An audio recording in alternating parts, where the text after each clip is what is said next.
आपकी पूरे दिल से की हुई मेहनत कभी खाली नहीं जाती। हमें वो मेहनत का कुछ न कुछ फल ज़रूर मिलता है, और अगर नहीं भी मिले तो कुछ सीखने को तो ज़रूर ही मिलता है। असली मेहनत हमारी जीत में नहीं, हमारी प्रैक्टिस में छुपी होती है। इसीलिए मेहनत करने से पहले डरो मत। हमारे जीवन में हमें मेहनत तो करते ही रहनी चाहिए, वरना हम हमारे क्रियाएं, हमारे जो कार्य है, हमारी फील्ड में सब भूल जाएंगे। कुछ आलसी लोग जब मेहनत नहीं करते तो वो अपनी क्रिया सब भूल जाते हैं। जैसे कि संस्कृत में कहा गया है, अभ्यास से लभतम विद्या।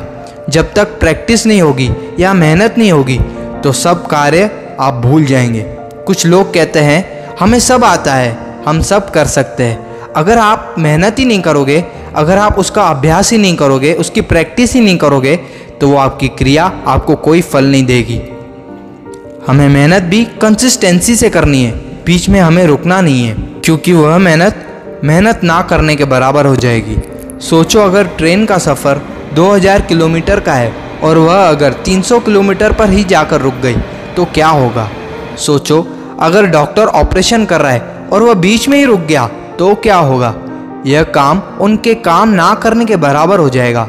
इसीलिए हमें मेहनत ऐसी करनी है जिसमें हमें रुकना नहीं है और हमारे शरीर को थकना भी नहीं है। अब तक क्यों हम इस भीड़ का हिस्सा हैं? अब हम भीड़ से अलग क्यों नहीं हो जाते? क्या ज़िंदगी भर हम इसी तरह अपनी लाइफ जिएंगे? हम कुछ ना कुछ अलग करना ही है और अलग करके दिखाना होगा।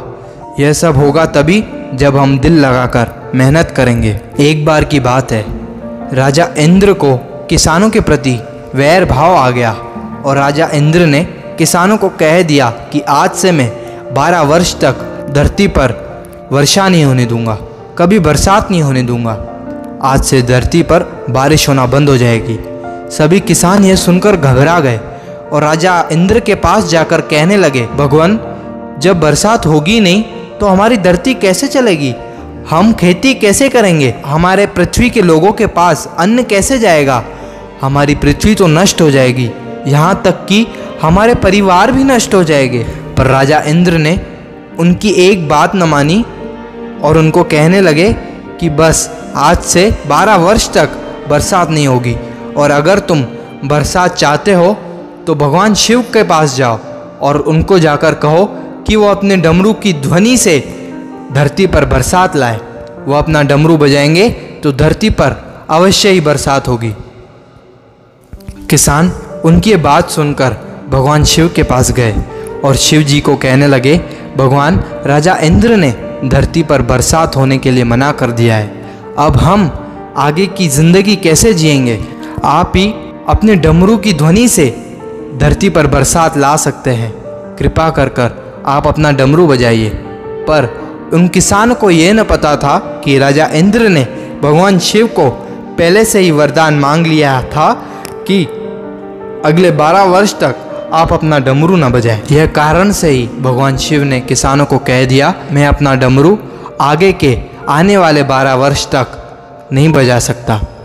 यह सुनकर किसान उदास हो गए और यह देखकर माता पार्वती जी भगवान शिव को कहने लगी, देखो, सारे किसान उदास हो गए, आप अपना डमरू बजाने की कृपा करें।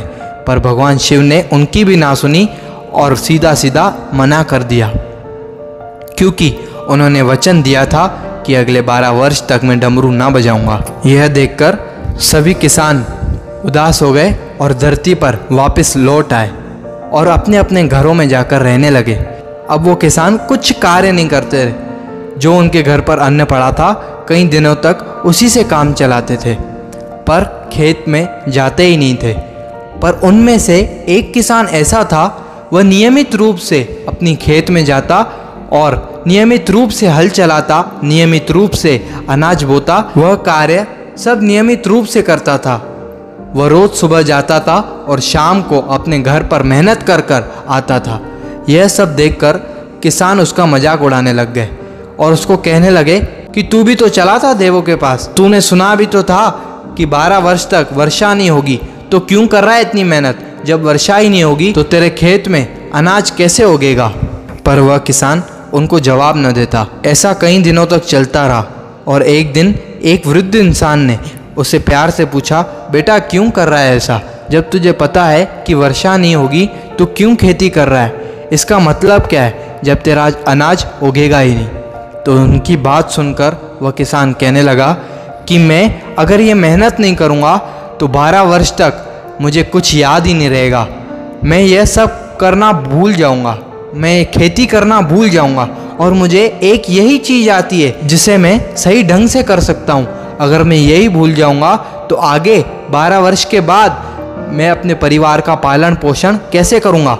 इसलिए याद करने के लिए मैं रोज़ नियमित रूप से आता हूँ और मेहनत करता हूँ कि कहीं मैं खेती करना भूल न जाऊँ। यह सब संवाद ऊपर शिव जी और पार्वती जी गौर से सुन रहे थे। यह सब सुनने के बाद माता पार्वती जी ने भगवान शिव को कहा कि देखो, यह किसान सोच रहा है कि 12 वर्ष तक अगर मैं खेती नहीं करूँगा तो खेती करना भूल जाऊँगा। यह कितने सालों से खेती करता आ रहा है। आप सोचो, अगर आप डमरू 12 वर्ष के बाद बजाओगे तो कहीं आप भी डमरू बजाना भूल तो नहीं जाओगे? भगवान शिव ने उनके बात पर ध्यान दिया और जल्दी से अपना डमरू उठाया और उसे बजाने लग गए कि कहीं वो भूल तो नहीं गए। पर जैसे ही उन्होंने डमरू बजाया वैसे ही धरती पर वर्षा आ गई। और आश्चर्य की बात यह है कि जिस किसान ने मेहनत की थी उसी के ही खेत में वर्षा आई और वह किसान खुश हो गया। वह कहने लगा, भगवान आपने मेरी मेहनत का मुझे फल दिया है। मैंने कड़ी मेहनत की थी, मैं इतने दिनों से कड़ी मेहनत कर रहा था, यह सब मेरा मजाक उड़ा रहे थे, पर आज मेरे ही खेत में सिर्फ अनाज उगेगा और मैं ही बाहर लोगों को भेजूंगा। यह सब देखकर और किसान दुखी हो गए और कहने लगे, काश हम भी कुछ न कुछ मेहनत करते तो आज हमारे पास भी अनाज होता। तो मेहनत हमेशा करनी चाहिए, चाहे हमारी लाइफ में सिचुएशन कैसी भी हो, हमारे साथ हो कि हमारे विपरीत हो, पर हमें मेहनत करना कभी नहीं छोड़ना चाहिए। भगवान श्री कृष्ण ने भी गीता में कहा है कि आप मेहनत करना मत छोड़ो और फल की चिंता बिल्कुल मत करो। हम इसलिए हमारे जीवन में हमारी मेहनत हमें एक दिन बहुत ऊपर उठा के ले आएंगी।